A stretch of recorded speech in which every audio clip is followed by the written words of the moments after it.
So the question that I'm going to ask myself, and I ask of all of you, is there enough serious effort that in a month's time or a few weeks' time or 6 weeks' time we could actually resolve something?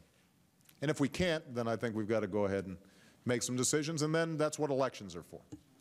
The question we're going to ask, what changed on health care after yesterday's big summit? It could be 2 weeks or 4 weeks or 6 weeks. I don't think the votes will change much. Top Line starts right now.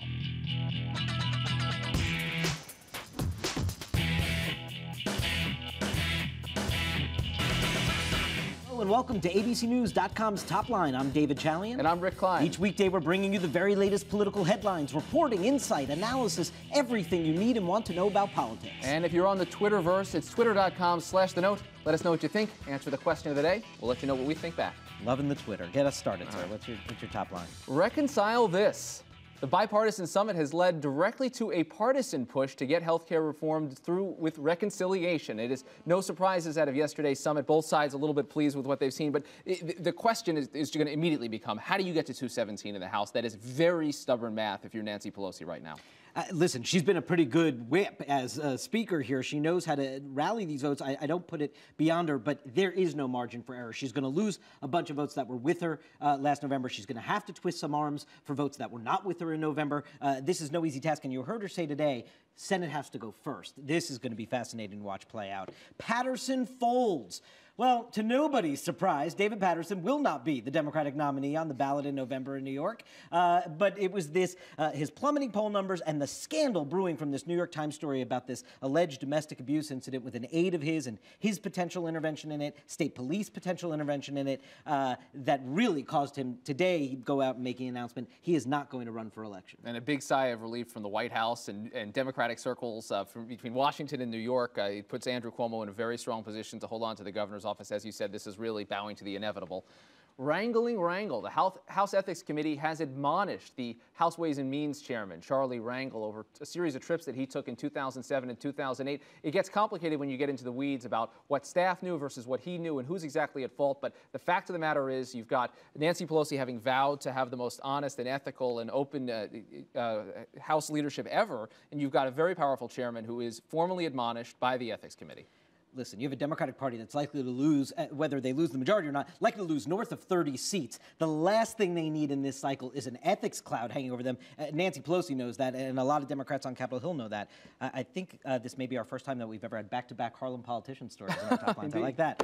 Bunning objects. That's our final top line today. Jim Bunning, the irascible senator from Kentucky, out there objecting to the extension of unemployment insurance. This unemployment insurance runs out on Sunday, and just the crotchety old man that Jim Bunning is in the Senate has, not with the backing of his leadership, has just thwarted getting this bill through. Yeah, you can't do a Jim Bunning headline without a baseball analogy of some sort. So this is a high hard one at everyone, Democrat or Republican. This is Jim Bunning versus the world. Jim Bunning versus the world. We're going to begin with the huge political landscape that is before us here in 2010. We're joined by former Republican Congressman Tom Davis, former chairman of the NRCC, knows this political landscape better than most. And I want to show you, just first off here, Cook Political Report, Charlie Cook's latest chart here about competitive seats.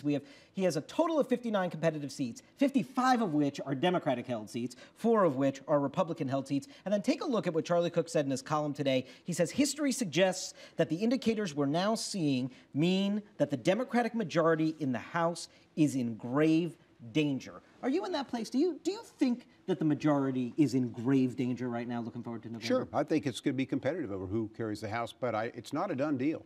You have to run campaigns. A lot can happen in the next 6 months.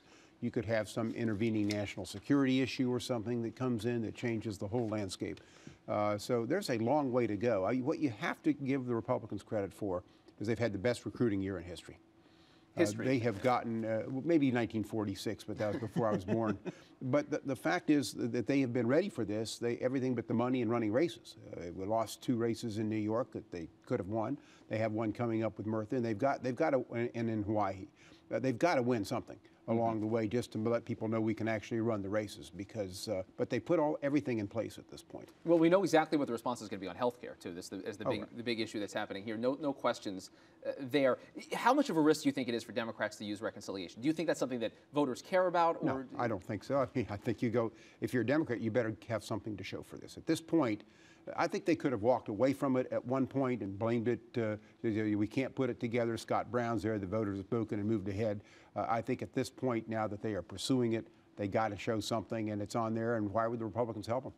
So then, what do you think is the argument that the Speaker makes on the House side to these members? She had 39 Democrats that voted no in November. What does she say to them now, if they voted no in November, that should make them vote yes this time around? Well, if they've announced their retirement, that's three. That helps. You've got three. Some of the others are going to have that vote back, I think. It'll be a minimalist bill, but you make the team argument, you get the president, you get him in a room, you get the rah-rah spirit up there, and then you have them vote before anybody can talk to them. we had you on the program a couple of months ago. I've been there, by the way, on the other side. On the other side of that. I know how it works. Do you think she gets it? I do. I think the stakes now are so high, they've rolled the dice, that they're going to just appeal that the whole Congress is going to go up or down. If we don't get this, it could be 60 seats. I mean, I think that's the appeal they will use to members. I'm not sure, by the way, that's the right reasoning, but I think that's what they use. They've elected to move ahead with this, and they've got something to show. I think it'll be a minimalist bill. You were on the program a couple of months ago and expressed some concerns about the Tea Party movement and how Republicans were reacting to that, or mainstream Republicans, people that are actually running campaigns. What's your take on how things have developed more recently? Well, look, I think that they are the energy factor. I mean, look, Republicans have got to take advantage of this. This is an opportunity for them to include these people in the process at this point. But as I've always said, we're coalitions, so you can't have one group just running things all the way, because you narrow your coalitions. As I said on the program then, I still say, Republicans need to organize all of the elements that are opposed to what's going on in Washington. And the Tea Party groups are a major force in that, particularly from an energy perspective, not necessarily financial, but from the grassroots and everything else. You have a lot of politicians now that see this Tea Party movement, they're trying to march to the front of the parade. The parade's going, and they like to lead parades. I'm not sure anybody leads it, and I'm not sure there's any one way to handle this. These are spontaneous groups in many cases. I think a lot of legitimate frustration about what is going on in America. But the Republicans have to include this, I think, as part of what they're doing. And what is the danger do you see in the landscape of potential primaries where this is really divisive for your party? I know the DCCC put out this week, sort of 55 Palin primaries, they called it, trying to sort of entice the former governor. I don't think it's in open seats. I don't see it's a huge problem for incumbents that are wide awake. I think what you want to make sure doesn't happen is you get the third parties. I think that's where you start really leaking and losing seats. So you've got to keep them in the tent, allow them to compete in primaries. If they win, they win. They're part of the coalition at this point. And look, they're not socially conservative. This is coming at it from a completely different angle than we've seen the right come at before. I'm not even sure they're right.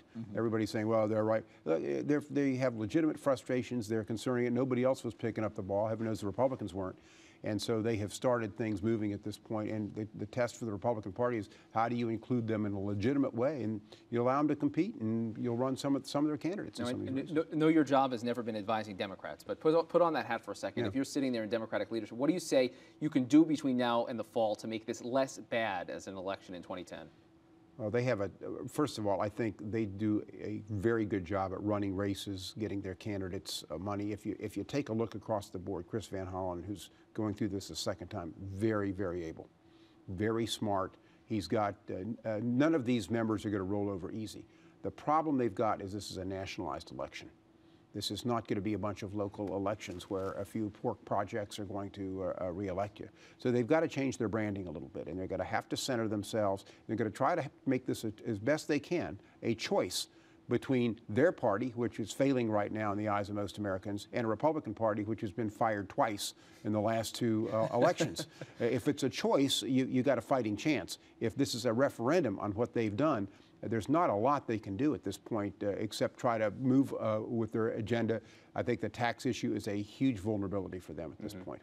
Yeah, like you said, they have to try their best to make it a choice, but inevitably it is a referendum election, this midterm election. So maybe raise As that. Republicans Well, some learned of a our few members, times. I guess some of our candidates will make it easier for them to make it a choice. That's one of the problems, that you have to run real races. And there will be candidates with vulnerabilities out there that to kind of transcend Right. the national trend. And they need to pick those hard.